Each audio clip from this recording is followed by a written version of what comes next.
është mendimi im personal. Unë nuk jam deputete, nuk kam të drejtë as të shprehem në lidhje me këtë, sepse nuk jam pjesë e grupit të deputetëve, por unë mendoj se kjo do jetë edhe një arsye më e rëndë nëse Partia Demokratike, ndërkohë që thot është farë zgjedhore, ndërkohë që thot janë vjedhur votat, ndërkohë që thot policia, drejtësia dhe i gjithë shteti ka qenë në dispozicion të mafjas në pushtet, dhe të sillet në parlament, sigur këto gjëra nuk kanë ndodhur. A e pat seancën e para disa ditëve? E pat. Si unis, që po t'ishin... I mbyllën gojën dhe kjo do jetë edhe për 4 vite të tjera, nëse Partia Demokratike nuk do të reagoj ashtu si duhet reagoj. Ky është mendimi im personal. E sigurt është që po t'ishin konvent, debatin ndoshta më të madh do ta kishit me kryetarin tuaj të grupit parlamentar. Po edhe me kryeministrin. Edhe me kryeministrin të garantoj dhe jo më kot. Ajo nuk diskutohet. Jo më kot kryeministri në informacionet që kam ka lobuar dhe ka paguar që unë mos jem pjesë e kuvendit, kështu që do t'i shikoni në vijim. Do të thënë në 2 drejtime, të mbushin kutit, siç thoni ju, për zonën Tabaku dhe të zbrazën nga ju. Patjetër.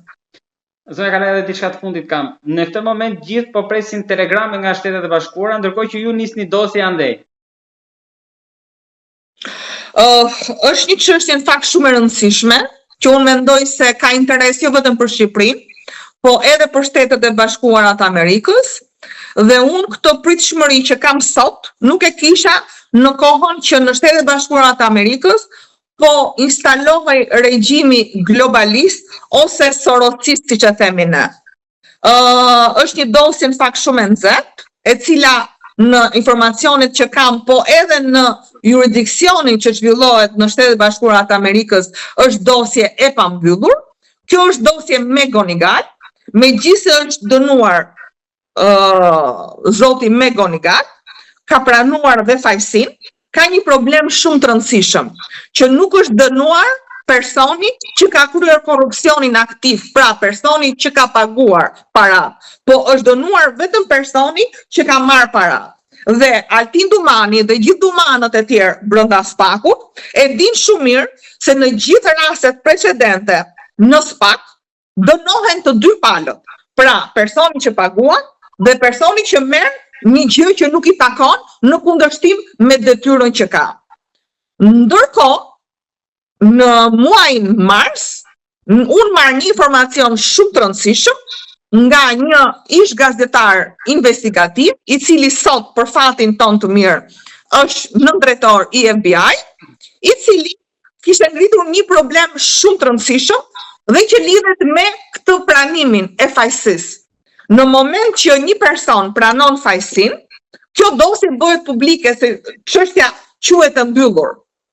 Ndërkohë, me gjithë kërkesat e disa kongresmenëve, senatorëve, po dhe vetë të gazetarit që sot është pjesë e FBI, dosja e pranimit të fajsisë nga me Gonigal nuk bëhet publike, pra mbahet e fshetë. Ndërkohë që ka akuza jo vetëm në rrjetet sociale, po edhe pranë FBI-t dhe Dash për presione të jashtëzakonshme që po i bëhet zonjës McAllister ose ish të dashurës të zotit me Gonigal. Ndërkohë, unë i nderuar i bëj një kërkesë për informacion më 18 mars të 2025-s SPAK-ut lidhur me këtë çështje dhe SPAK-u refuzon fakt mos sjellë përgjigje.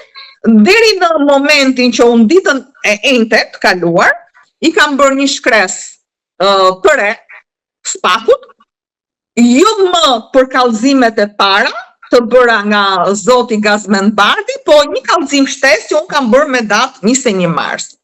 Dhe e çuditshme është që këtë kërkesë unë ja kam bërë me dije jo vetëm ambasadës amerikane ditën e enjtet, por e çuditshmja qëndron, pra me datë 29 maj, dhe publiku duhet kuptoj që kërkesa ime kishte datën e parë 18 mars 2025, zoti Dumani më kthen përgjigje, po me datë 29 maj.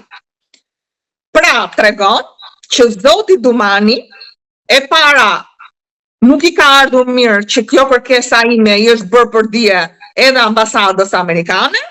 E dyta, po mund t'jek mu në rrjetet sociale se ishte e pamundur që të më vinte përgjigja brenda ditës, ndërkohë që kishte 72 ditë që nuk më kthente përgjigje. Dhe e treta, nisur nga një numër telefoni që vetë ambasada amerikane ka vënë në dispozicion të qytetarëve shqiptar, dhe ky është rasti më i rëndë që duhet të diskutohet në çdo panel që ambasada amerikane vënë në dispozicion të qytetarëve të saj një numër telefoni për të denoncuar sidomos grupet e strukturuar kriminale që lidhen me drogën. Ndërkohë, unë tani kam filluar një taktik tjetër, po e lë pak të qetë Altin Dumani, edhe në formën e një tërheqje që unë kam bërë dhe në raport me votuesit e Partisë Demokratike, se mbase nuk i ka pëlqyer mënyra e opozitës që bëra unë me 84 kallëzime penale në SPAK, mbase opozitarët, po e them këtë në thonjza, kërkojnë modelin e dikujt që shan Partinë Demokratike dhe zotin Berisha në për ambasada, i quajnë demokratët dhe votuesit e saj lum, dhe ndërkohë e votojnë masivisht. Kush është dhe unë tani ky person? Nëse mund ma thoni emrin. Po Jorita Tadako, ju e dini. Ju e dini, unë nuk flas as pa prova as pa fakte. Çdo akuzë që kam ngritur, që në momentin që unë kam marrë statusin për të bërë një aktivizëm në interes të shoqërisë, unë nuk bëj akuza pa fakte dhe pa prova. Ndërkohë, unë kam vendosur që të paktën për 3 dosje të nxehta, unë të informoj jo vetëm ambasadën e Shtetit Bashkuar të Amerikës të akredituar në Tiranë, por dhe vetë Senatin dhe Kongresin Amerikan. E fillova me çështjen e Megonigalit. Dje kam nisur të 2 kërkesat, një për Kongresin Amerikan dhe një për Senatin Amerikan, dhe 2 dosje që unë në konvertimin tim i quaj dosje shumë të nxehta, por të cilat hetimi dhe gjykimi i tyre ka një vlerë shumë të madhe për shoqërinë shqiptare, janë dosja 184, që mënyrën më të paprecedent me gjithë provat e reja që unë çova përpara SPAK-ut, ndërkohë që SPAK-u gjoja në ngritje i task force-ën, ju e dini shumë mirë, dhe refuzoi të regjistronte dosjen 184 me provat e reja që unë kam çuar. Dhe dosja tjetër që unë mendoj që është shumë e rëndësishme për t'i treguar edhe Shtetit Bashkuar të Amerikës, edhe vetë ambasadës akredituar në Shqipëri, se çfarë është bërë me reformën në drejtësi, është dosja që i takon Irena Gjokës, dhe ju e dini shumë mirë që unë përveç se kam kallëzuar Irena Gjokën, kam kërkuar nga zoti Dumani me cilësinë tashmë të komisionerit publik t'i kërkoj KPA-s rishikimin e vendimit të vettingut ndaj saj, pasi kemi prova të shumta që lidhen me një vetting politik ndaj Irena Gjokës, dhe prandaj ajo u përdor kundra zotit Berisha dhe Partisë Demokratike nga pushteti.